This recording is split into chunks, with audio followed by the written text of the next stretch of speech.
welcome to my YouTube channel once again. I'm Dr. Daisy Sanchez and I'm a third-year general surgery resident. Today I'm going to be doing a sort of vlog day in the life on breast surgery. Well, for those of you who are not super familiar, general surgery programs are typically 5 or 7 year programs. I'm currently at a 5-year program. And I'm in my 3rd year of training. I am on a breast surgery rotation. What that means is I work with breast surgical oncologists, which essentially most of what they do is kind of cancer surgeries.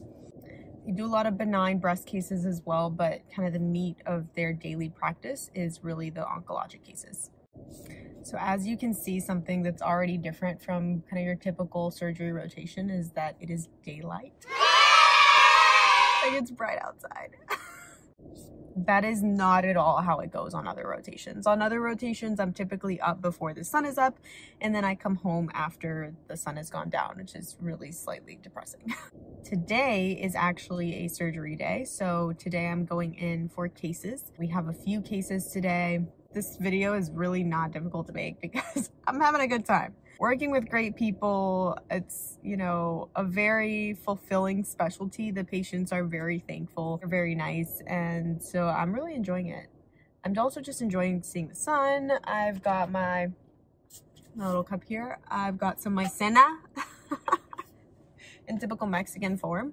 Okay, let me show you guys kind of the basic simple things that I typically carry around with me in the hospital, in case you wanted to know.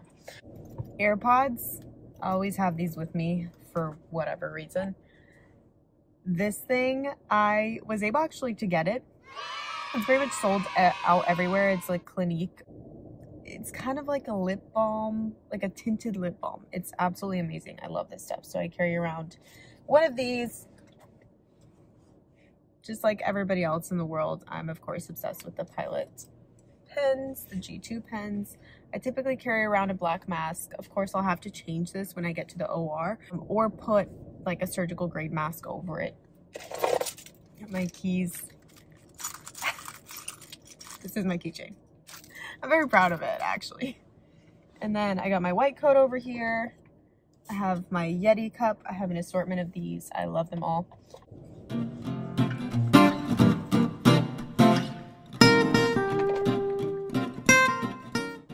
Now, just for the purpose of clarity, I do not wake up and do this every day. I just felt, I did this for you guys. I did this for you because I felt like this was the presentable look for a YouTube video. Yeah, I'm in the Starbucks drive-thru and I just ordered a matcha latte hot with whipped cream on top and a reindeer cake pop. Like a reindeer cake pop. Oh my God. I love Christmas. Thank you.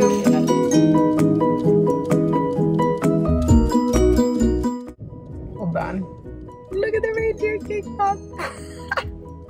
Let me just tell you now that if you don't find joy in the little things in life, you're not going to survive surgery residency.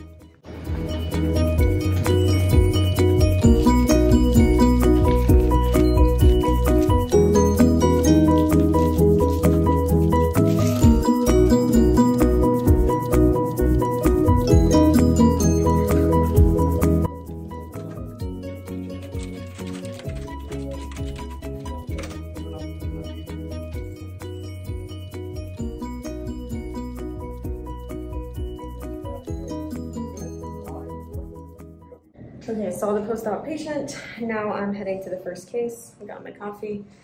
So I gotta run, put a little scrub cap on, some shoe covers, and get in the OR.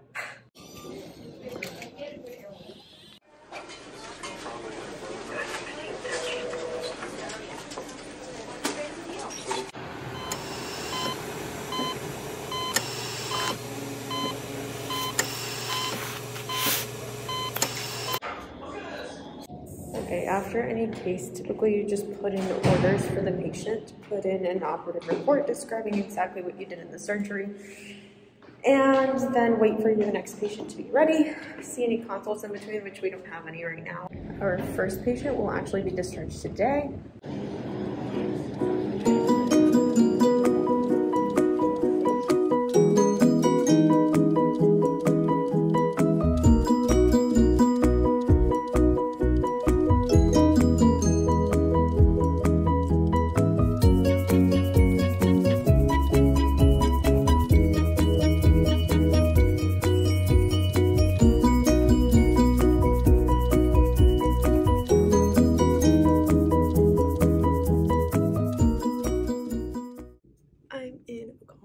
now, not because I'm on call, but because it's really quiet in here and I can get work done.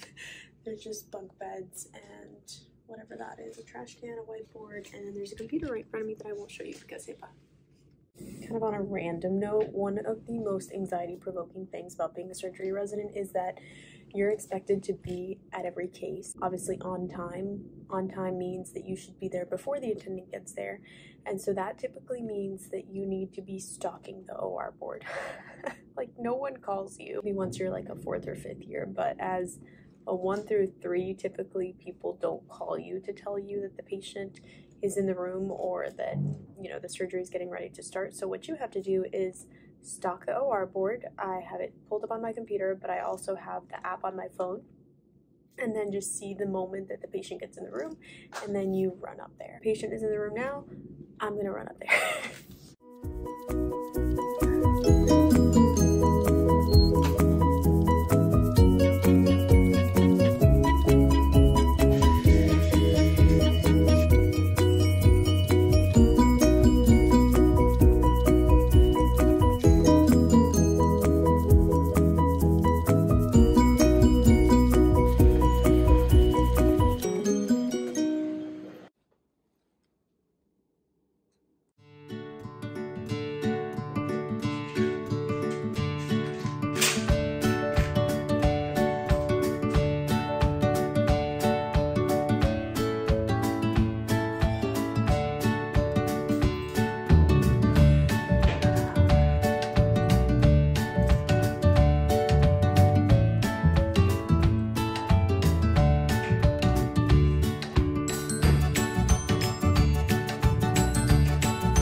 It's so nice outside and it's still daytime. It feels good. Okay, so the second case was a little bit of a longer case. It was a bilateral mastectomy in a patient who had cancer in one of her breasts. We also did a sentinel lymph node biopsy, which essentially entails taking out a few lymph nodes from the axillary basin. And then I stayed with the plastic surgeon for the reconstruction, where we used alloderm and implants to reconstruct the patient's breast. I'm hungry. Now I think I'm gonna go home. I was actually gonna go to the gym and try to get a good workout in, but I'm not feeling like doing that today. I'm having a good hair day, so I feel like I shouldn't mess it up at the gym. So I'm gonna go home and see what's going on there. I just want to say, despite the fact that residency is difficult, I feel very thankful to play a role in these patients' care. I've gotten to know a lot of really amazing people and patients that I have been personally very, very thankful for. So yeah, that's why I'm still here. It is straight up sunny and raining. It's awesome.